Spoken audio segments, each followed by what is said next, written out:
اور میں آپ کو بتاؤں بڑے بڑے موحدین موجود ہیں غیر مسلموں میں بھی، اور بعض اوقات تو ان کی خدا کے ساتھ ایسی کمٹمنٹ ہے وہ مسلمانوں میں نظر نہیں آتی۔ ایک بندہ کرسچن تھا، نام اس کا ذہن سے اتر گیا، یورپ میں، اس نے اپنے بارے میں یعنی اس کی بایوگرافی اس نے خود بھی لکھی، بڑی زبردست بات اس نے لکھی، میں نے اس کی وہ پڑھی ہے، یقین کریں بندے کے آنسو نہیں رکتے، ہے کرسچن۔ وہ کہتا ہے کہ میری عمر 70+ ہو چکی ہے اور مجھے ڈاکٹروں نے بلڈ کینسر ڈائگنوز کر دیا اور میں اس دن سے خوش ہوں۔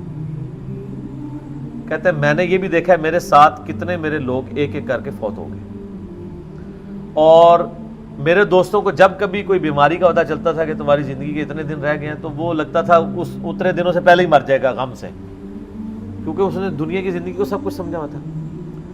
کہتا ہے جس دن سے مجھے پتہ چلا ہے نا تو میں تو بےتاب ہوں مرنے کے لیے۔ کہتا ہے اس لیے کہ میری عمر اس وقت 5 سال تھی۔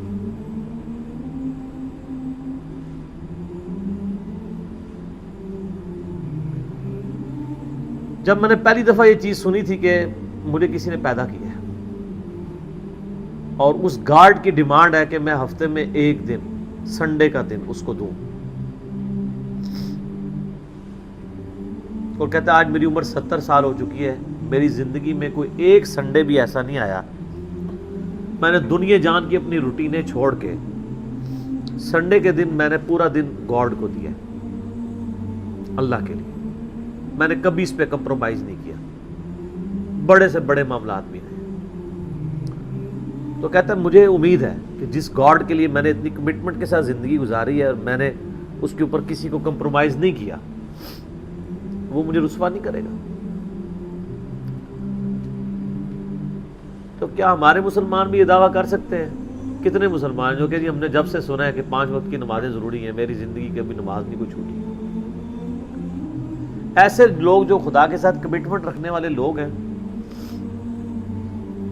ان کو گیون سرکمسٹانسز میں جتنا اللہ کا تعارف ہوا، نبی علیہ السلام کا پیغام بھی پہنچا تو ٹیمپرڈ فارم میں، وہ اللہ تعالیٰ اس کا معاملہ کرے گا، اور اللہ تعالیٰ کے اوپر کسی کی دھونس نہیں ہے، یہ ذہن میں رکھیے گا۔ بخاری اور مسلم دونوں میں حدیث ہے، نبی علیہ السلام فرماتے ہیں اگلے زمانوں میں ایک شخص تھا جس کی موت کا وقت قریب آیا تو اس نے اپنی اولاد کو جمع کیا کہ میں تمہارا کیسا باپ تھا؟ ان کا بڑے اچھے باپ تھے۔ انہوں نے کہا اگر تم مجھے اچھا سمجھتے ہو تو میری ایک وصیت ہے، جب میں مر جاؤں میری لاش کے ٹکڑے ٹکڑے کر کے اس کو آگ لگانا اور اس کی راکھ کو ہواؤں میں اور پانیوں میں اور کھیتوں میں بکھیر دینا۔ لئن قدر اللہ علیہ،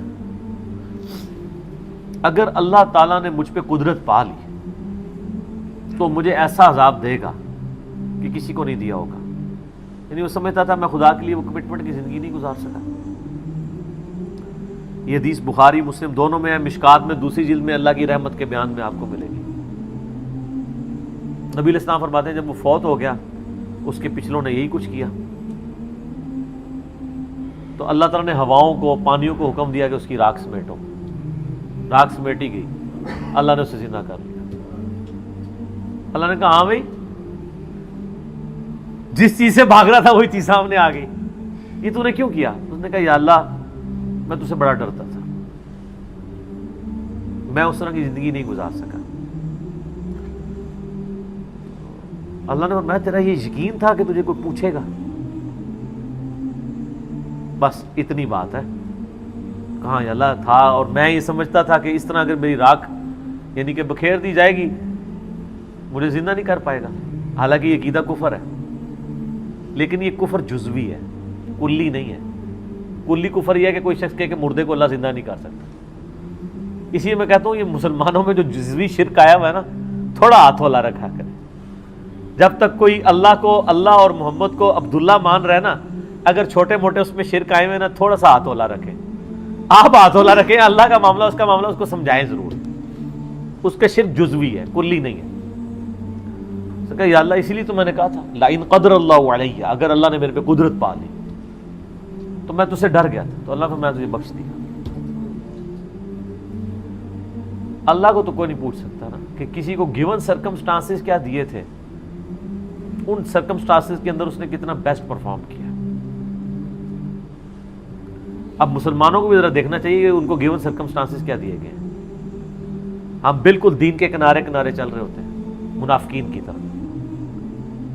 کیا ہم اپنے دنیاوی معاملات میں بھی کنارے کنارے چلتے ہیں یا فرنٹ سے لیڈ کر رہے ہوتے ہیں ہر مسئلے میں بڑھ چڑھ کے؟ دین کی بات آ رہی، ناری کھوتی مر جاتی ہے، یعنی گدھا مر جاتا ہے۔ پرانے زمانے میں محاورہ بولا جاتا تھا نا، فلانے دی کھوتی مر جانا یا گدھا مر جانا۔ جب وہ کام کی باری ہے تو ساتھ ہی گدھا مر گیا۔ اور کوئی اور اس میں ہمارے ساتھ کوئی ہمدردی بھی نہیں کرتا۔ میں اکثر کہتا ہوں کہ آپ دن کے وقت اپنے موٹر بائک کی ہیڈ لائن آن کر کے نا 1 کلومیٹر بھی سفر نہیں کر سکتے، آپ کو راستے میں کئی بندے ایسے ایسے اشارہ کریں گے، لیکن آپ ایک مسجد میں 50 سال تک بغیر سنت کے طریقے کے نماز پڑھتے رہے، کوئی بھی آپ کو ایسے ایسے نہیں کرے گا، کیونکہ وہ آپ کے شر سے ڈرے گا۔ آپ بھی مجرم ہے، اور وہ اس لیے مجرم ہے کہ اس کو چاہیے کہ وہ دیکھے۔ مجھے بتائیں، آپ کے سامنے ایک نابینا شخص ہے اور وہ ایک گڑھے میں گرنے والا ہے، تو آپ چیخ نہیں مار دیں گے ایک بار؟ اور وہ نابینا بھی آپ کی چیخ کو بھول کے کہے گا شکر ہے اس نے بچا لیا۔ لیکن دین کے معاملے میں آپ کسی کو پیار سے، محبت سے، کسی طریقے سے بھی سمجھانے کی کوشش کرے تو وہ آگے سے آپ کو دشمن سمجھتا ہے، لیکن دنیاوی منفعت میں نہیں سمجھتا، کہتا ہے مہربانی سر، بڑی مہربانی۔ دین کے معاملے میں، اور دین کا یہ حال ہے کہ سب سے آخری پرائرٹی پہ ہے۔ بچہ بھی اسکول میں داخل کرانا 10 بندوں سے مشورہ ہوتا ہے، اور دین یہ ہے کہ جس آپ فرقے کی محلے کی مسجد میں پیدا ہوئے ہیں آپ کا وہی فرقہ ہے، ٹوٹل یہ آپ کی تحقیق ہے۔ میری جو پچھلے دنوں جو ویڈیو ایک چھوٹی سی چڑھی تھی، زندگی بدلنے والی گفتگو، اس میں نے یہی تو پرونا رویا ہے کہ ادھر تو پی کے والا ہی معاملہ چل رہا ہے۔ تحقیق کا مطلب یہ سمجھتے ہیں کہ اچھا اب میں نے تحقیق یہ کرنی ہے کہ چونکہ میرے محلے کی مسجد بریلویوں کی ہے تو بریلوی کون ہوتا ہے جس کو یہ کام کرنے چاہیے۔ وہ اس طرف نہیں جائے گا کہ میں اسلام کو دیکھوں، وہ بریلوی دیوبندی اہل حدیث شیعہ کی طرف جائے گا۔ یہ آپ نے دیکھا کتنا فرق ہے؟ کوئی بندہ کہ جی میں تحقیق کر کے مسلمان ہوا ہوں۔ جتنے بریلوی دیوبندی اہل حدیث بیٹھے ہوئے ہیں وہ اس لیے کہ ان کے باپ دادا تھے یا انہیں محلے کو وہ مسجد لگتی تھی۔ تو سر میرا ایک معصومانہ سا سوال ہے کہ اگر آپ کے محلے میں قادیانی کی مسجد عبادت گاہ لگتی ہوتی یا آپ کے ابا جی قادیانی ہوتے تو آپ ماشاءاللہ بہت تحقیق کر کے مسلمان ہو جاتے، قادیانی ہوتے۔ اور دوسری طرف حال یہ ہے کہ جاہل سے جاہل آدمی بھی میرا جیسا کپڑا خریدنے جائے نا، کپڑے کو ایسے کر کے ضرور دیکھتا ہے، لیکن دین کے کسی عمل کو ایسے کر کے نہیں کوئی دیکھتا کہ یار نماز، یعنی ہر ایک کو نہیں پتا کہ کوئی اس طرح نماز پڑھے کو میں چیک ہی کر لوں یا نماز کس طریقے پہ، اور کوئی اتنا لمبا کام بھی نہیں ہے۔ ایک مسئلے کو چیک کریں گے زیادہ زیادہ 1 یا 2 دن لگ جائیں گے، چلو 1 ہفتہ لگ جائے گا۔ سیریس لیں اللہ کو، کوشش کریں تو انشاءاللہ اللہ تعالیٰ حق تک پہنچائے گا۔ تو باقی یہ اللہ کے فیصلے۔ سر آخرت کے معاملے میں میں ڈرتا ہوں، یقین کریں کہ خدا بڑا بے نیاز ہے، ہمیں تو اپنی آخرت کی فکر ہے، سیدھی سی بات ہے۔ ہم تو کہتے ہیں اللہ تعالیٰ ہماری غلطیوں سے درگزر فرمائے، چاہیے کہ ہم لوگوں کے بارے میں فیصلہ کریں۔ میں تو اپنے بدترین دشمنوں کے بارے میں بھی قطعاً یہ یعنی جرأت نہ کروں کہ میں ان کی آخرت کا فیصلہ کر دوں، ناٹ ایٹ آل۔ آپ دیکھیں میں یزید کے بارے میں، میرے بارے میں میں بڑا سخت رویہ رکھتا ہوں، لیکن کبھی آپ نہیں سنیں گے کہ میں نے اس کو کہا ہو کہ وہ جہنمی ہے۔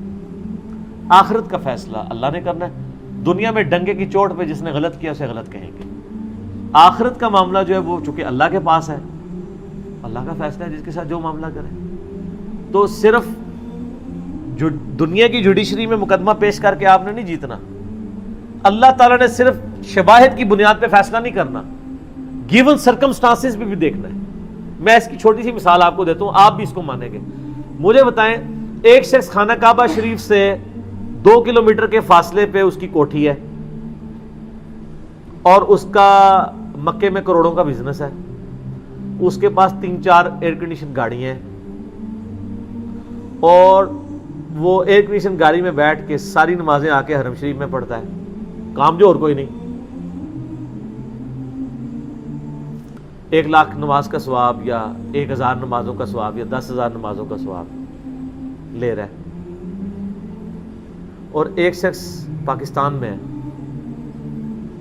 اور اس کا حال یہ ہے کہ وہ جون جولائی کی تپتی دوپہر میں روڈ کے اوپر لک ڈالنے کی اس کی ذمہ داری ہے، اور اسی سے جو تھوڑی سی مزدوری اسے ملنی ہے اس نے جا کے بال بچوں کا رزق خریدنا ہے۔ ظہر کی نماز کا ٹائم ہوتا ہے، مسجد وہاں سے دور ہے، اس کے پاس سواری بھی نہیں ہے، پیدل جا نہیں سکتا کیونکہ پیچھے سے نوکری سے نکال دیا جائے گا، وہ اپنا وہ گندا سا پرنا وہی زمین پہ ڈالتا ہے قبلہ رخ، اور قریب کسی ٹوٹی سے، کسی پانی کے نل سے یا کسی چشمے سے، اگر اسلام آباد میں نے دیکھا ہے لوگوں کو ایسے، خصوصاً پٹھانوں کو، گرین بیلٹ میں نماز پڑھ رہے ہوتے ہیں.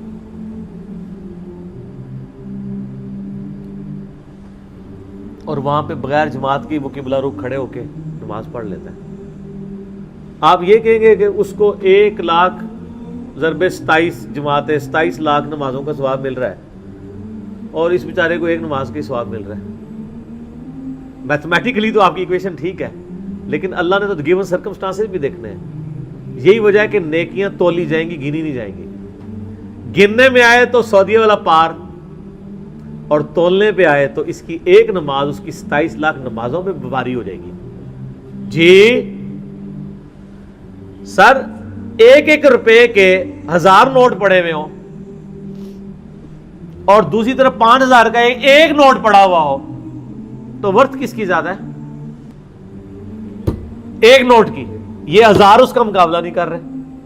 کیوں؟ اس کی ورتھ زیادہ ہے. اللہ نے سرکمسٹانسز میں دیکھنا ہے. ایک ملٹی نیشنل میں جاب کرنے والا بندہ ایئر کنڈیشن کمرے سے اٹھ کے اٹیچ باتھ روم میں وضو کر کے بالکل قریبی ایک ایئر کنڈیشن مسجد میں جا کے نماز جماعت سے نہ پڑھے اور اپنے دفتر میں مصلی ڈال کے 2 منٹ میں فارغ ہو جائے، اس کی جماعت معاف ہو جائے گی؟ اس کی تو معاف ہو سکتی ہے جو روڈ کے کنارے یہ کر رہے ہیں، کیونکہ اس بیچارے کے گیون سرکمسٹانسز ہیں. تو اس لیے سر آخرت کے فیصلے نہ کیا کریں، ڈر جائیں. جتنا آپ کو اللہ کا خوف ہوگا نا، آپ آخرت کے بارے میں ڈریں گے. حقیقت بات ہے. اور پازیٹیو رہیں. میری وائف کا میرے ساتھ جھگڑا ہی رہتا ہے. میں بہت نیگیٹو چیزیں بھی لوگوں کی آبزرو کر کے نا، جب مجھے بالکل نظر آ رہا ہوتا ہے شواہد کی بنیاد کے اوپر بھی، میں درگزر کر دیتا ہوں. تو وہ آج بھی مجھے صبح کہہ رہی تھی کہ ایسے کیوں ہوتا ہے. میں نے کہا غصہ مجھے تم سے زیادہ آتا ہے، میری طبیعت زیادہ تیز ہے. کیا اتنی تیز تو نہیں ہوگی جتنی وائف کی، وہ زیادہ ہی تیز ہے، لیکن میری طبیعت بھی بہت تیز ہے. لیکن میں جب یہ سوچتا ہوں کہ یار اس کو جو اللہ نے حالات و واقعات دیے تھے، اگر مجھے دیے ہوتے شاید میں اس سے بھی برا آدمی ہوتا. تو ہو سکتا ہے یار اس کو حالات ہی ایسے ملے ہوں. ساس بھی کبھی بہو تھی. ایک بہو اپنی ساس کے بارے میں اس وقت بات کر سکتی ہے جب وہ ساس بن کے اچھا پرفارم کرے اور پھر اپنی بایوگرافی لکھے کہ ہاں جی میری ساس تو یہ تھی اور میں یہ آئیڈیل ساس ثابت ہوئی ہوں. اللہ کے فضل سے میں نے تو آج تک کوئی ایسی ساس نہیں دنیا میں دیکھی. وہ جب بہو ہوتی ہے نا، وہ اسی وقت ہی وہ آئیڈیل ساس کی کوالٹیز بتا رہی ہوتی ہے. جب اس پہ وہ حالات و واقعات آتے ہیں تو وہ اس سے بھی ورس پرفارم کر رہی ہو. اور یہ دیکھا ہے، اسی کو کہا جاتا ہے نا خدا گنجے کو ناخن نہ دے. تو شکر کریں کہ آپ گنجے ہیں اور آپ کو ناخن نہیں ملے ہوئے. اگر آپ کو ناخن ملے ہوتے تو آپ زیادہ اپنا نقصان کر لیتے. اس لیے پازیٹیو رکھیں، پازیٹیو ایٹیچیوڈ رکھیں. اس کا فائدہ یہ ہوگا کہ آپ کوڑ کوڑ کے مریں گے نہیں، آپ اچھی زندگی گزاریں گے اور آپ کے بارے میں کسی کے بارے میں آپ کے دل میں میل نہیں آئے.